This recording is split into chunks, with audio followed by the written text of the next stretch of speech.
Hi guys, welcome to my channel. If you are new here, my name is Jennifer Nxumalo. I do hope that you stick around by clicking that red subscribe button on the bottom, and also don't forget to give this video a big thumbs up, as it does help for YouTube to push my videos for more people to see, and I will also appreciate it. So on today's video, we're going to be talking about how do you stay motivated when you are actually in a journey of paying off debt. So if you want to know more about that, please stay tuned.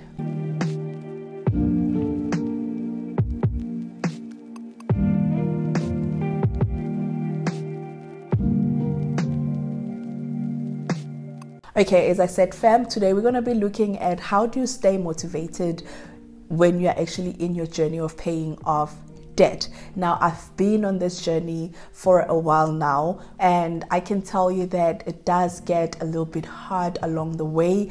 However, it is possible because I'm sitting on the other side where I've actually finished majority of my debt. Right now, as we're speaking, the debt that I have, the true debts that I have, it's actually my bond, and then there's NSFAS, and then there's also the data contract, but I don't count that as debt because it's something that is ongoing, so I can easily cancel it, so I can say that the true debts that I have, it is my bond and NSFAS. And so I'm coming from, and I'm speaking from someone who's coming from paying off her personal loan, which was actually worth 100,000 in terms of how much I ended up owing, and then paying off my credit card, which was around 35,000, how much I was owing, and then recently paying off my other credit card, which was around 15,000 that I was owing on it. And so I've come a long way when it comes to paying off debt.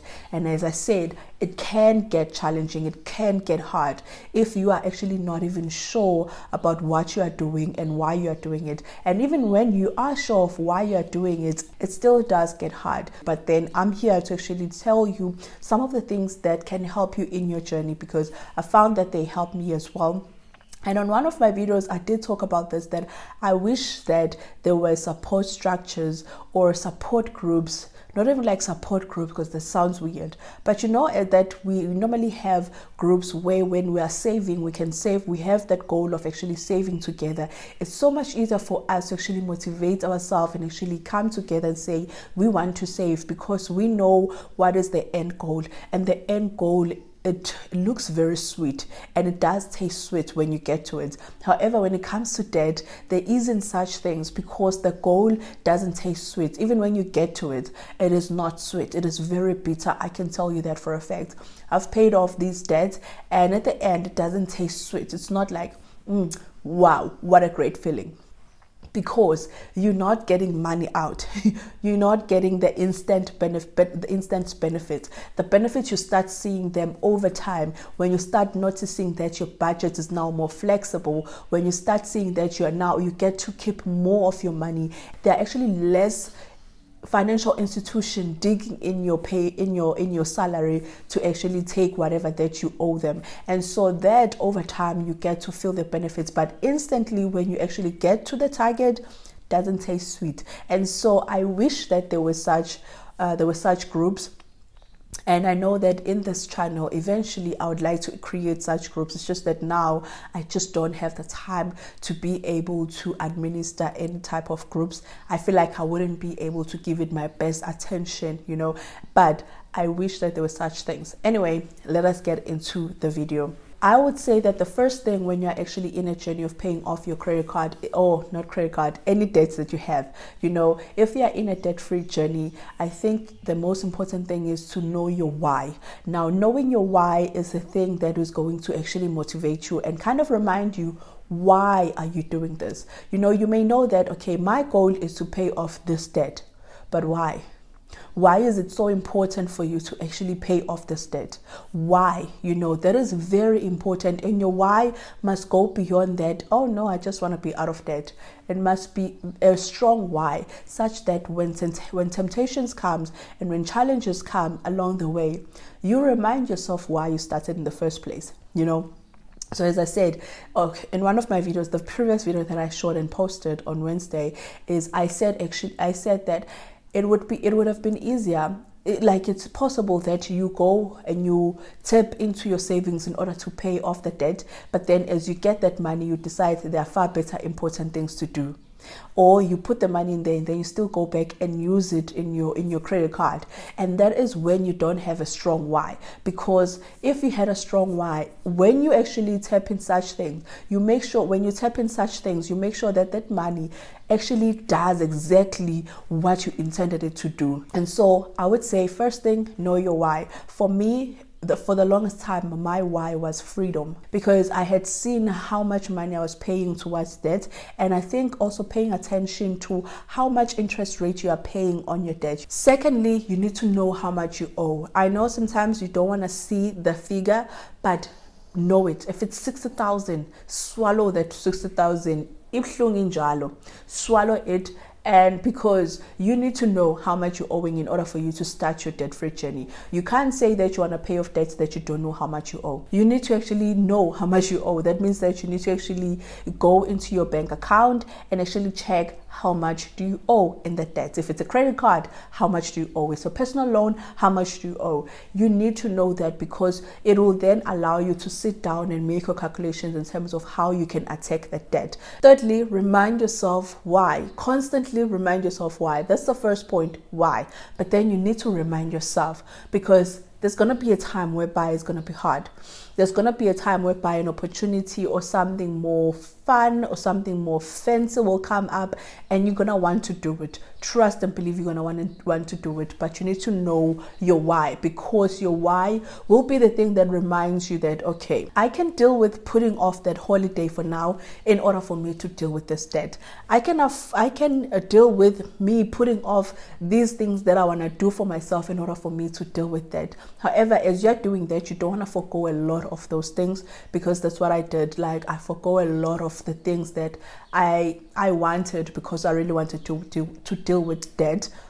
And honestly, I don't regret it, but I don't advise it at the same time, because the journey is hard and it's not enjoyable. And so you want to make sure that as you are in that journey and you are making these sacrifices, don't sacrifice too much. Constantly remind yourself why. Go back to your why. Why have you decided that you actually want to deal with this debt, because that's going to keep you going. It's going to act like a fuel in you, because it's going to keep lighting that spark up, and it's going to help you to keep going even when it gets hard, even when it gets really, really hard, because there will be those times. Fourth thing is you need to celebrate your milestone. Now, I haven't done this, and I'm guilty of this, and I can tell you this: when you don't do this, you actually feel like everything else, you downplay everything that you're doing. So you deal with one debt, you close it, you don't celebrate it. You're downplaying that achievement. You go to the next one, you deal with it, you pay it off, you don't celebrate it. You are still downplaying that one, such that when you get to the big ones and you actually finish paying them off, it's just like, nah. That's how I ended up feeling. And that on its own, Jay, it's just not a good vibe, I can tell you. From me, take time to celebrate your milestone. So if you closed off a clothing account, take time to celebrate that. You don't need to do a big thing. You don't need to do whatever. You don't need to do big things. But you can merely just, take time to celebrate it. Get yourself a cupcake, get yourself a cake, whatever type of celebration makes sense to you. If you're a person that, drinks amanza ponjwana, just get yourself some wine, get yourself champagne, pop that bottle of champagne in celebration of you actually paying off the debt. And actually, I would say that portion of the money that you were paying off in that month, in the next month, channel it towards actually celebrating that you just finished that debt, so that in the following month you can actually start your gears again and get going to your next debt. I think that if you can do that, that's going to keep you motivated, because even though I said when you are paying off debt, the end goal doesn't taste sweet, it's not enticing, because it's not instant gratification. However, getting there, knowing that you're going to reward yourself with something that you like and enjoy, will make it sweet, will make it something to look forward to. So celebrate each milestone. Don't do what I did. Do the opposite of what I did and celebrate each milestone. Fifth one is get a buddy to walk this journey with. As I said, this journey is not easy. I have said this in one of my videos as well, talking about how to pay off the credit card. The journey of paying off debt is not easy. So having someone that is in the similar journey with you kind of keeps you motivated. You don't need to be heading in the same direction, like in terms of how much you owe, how much you're gonna pay back, but having an accountability partner, having someone that's going to say, yeah, I mean, at this month I was able to push this much. How were you able to do it? And then being able to be each other's cheerleaders, that, you know what, we are doing well, let us keep going. And then when you get to those end goals, you know, you can actually celebrate together. You can celebrate with people that understand what it means. Because imagine if I wanted to throw, you know, my debt-free, me paying off a debt of, because if I'm thinking about it, it's about 140 something, you know, not even, yeah, no, it's actually 150. Yeah, I think it's around that much. Me celebrating it with people that have no clue about that, and also who have no intentions of paying off their debt, and me inviting all of my friends, because not all my friends are actually in that journey that I was in of paying off debt. Now inviting them to say I'm celebrating, at first they'll be like, okay, I've never heard of such. So when you have a buddy that you are walking the journey with, when it gets to that point whereby you are popping that champagne, you are popping it with someone that understands, that fully understand what it means for you to actually be there, you know. And so sometimes you may find that you don't get someone that is in the same journey, but then your partner, if you have a partner, you can actually go walk this journey with your partner. Like, have your partner be your biggest cheerleader, but just find someone that you can talk about these things with freely, someone that you don't feel like you are judged about these things. Number 6, if you can't find people to support you in your journey, because that is very possible, be your biggest cheerleader. Be your biggest cheerleader. That's what I ended up having to do, because, well, there's no one to cheer me up, that I just dealt with this debt and I closed it. But I can be my biggest cheerleader, you know. I can be the one that motivates me and tell myself that, you know what, you are actually doing well. Just keep going. Don't give up.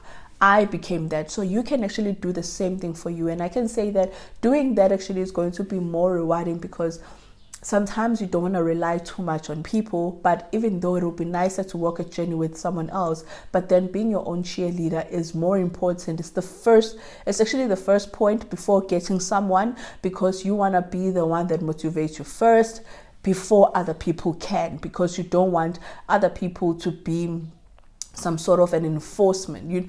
I don't want you to rely on other people. You need to be able to be self-sufficient alone, so that you can become your cheerleader. Then whoever comes along, whoever then becomes your accountability partner, they can just be an addition, but you don't depend on them. Meaning that if they are struggling, doesn't mean that you also must struggle. If they decide this month I'm not doing it, doesn't mean that you also must not do it, because you are actually self-sufficient. You are your own cheerleader, and you understand your why. Yes, you can understand that they are struggling, but then it doesn't mean that you must also default. So be your biggest cheerleader. And then the last point, and the most important one, is be kind to yourself and patient with yourself. Now, this is something that you can easily overlook and say, you know what, beat yourself over whenever there are months that you only paid the minimum and you didn't put the extra. Beat yourself over if you defaulted in something. Even though that is possible, I'm not gonna sugarcoat it and say you don't want to do that. It is possible that you might do that, but remember, don't be too hard on yourself. Be kind to yourself. This journey is not easy, and it's not for the faint-hearted. It's easy to get into debt, but getting out of debt is not easy, because we have been sold the idea of debt, and debt has been romanticized for so many years that we find it to be normal. We celebrate when people are buying cars, when we don't even know if they bought that car on cash or they bought it in debt. We celebrate when someone is buying a house. We don't know how much that person is going to be paying per month. Can they really afford that? But the most important thing for us as the public, as we are seeing, is that you bought a house, and so we'll celebrate that. You bought a car, we'll celebrate that. But then we don't know how much they're paying for that car. Someone goes on a holiday, we celebrate that. Kantu muntu is using a credit card to finance that that holiday. And so what I'm trying to say here is be kind to yourself. We have the idea of debt has been romanticized far too often, that getting into it is easy, but getting out of it is hard. So be mindful of that. Remind yourself that this, as much as it was easy for me to get into, but getting out of it is hard, because the end goal is not sweet. And so when it gets hard, when it gets very challenging, don't beat yourself down. Don't look at yourself as if you are a failure. You are not a failure. For the fact that you took the first step to actually walk this journey, that actually shows that you are actually intentional. And so be kind to yourself. Be patient with yourself. It's not going to happen overnight. It's not going to happen now. But whenever you come across a chunk of money, I can tell you this, use that money to actually channel it towards your debt. Even though it's not going to be nice, but use that money to channel it towards your debt, because it will make your journey even that shorter. That's how I was able to actually cut most of my debt journeys, because whenever I would get that large sum of money, instead of using it to do whatever, I will channel it towards debt. So with that being said, I hope that you guys found value in this video, and that it was educational, eye-opening, or some sort, and also inspirational. Whatever it is, I hope that it was that for you and not discouraging, because the last thing that I want to do is discourage you from actually being in this journey. Because I feel like the more of us that we can be out of journey, the more we can be free, and the more we can get to enjoy the benefits of what we wake up for and go to work for every day. Because right now, when you have a lot of debt, you don't get to enjoy all of that. And so I'm hoping that this video was somehow inspirational, motivational in your journey. So with that being said, until I see you on the next one, please take care and stay safe. Bye.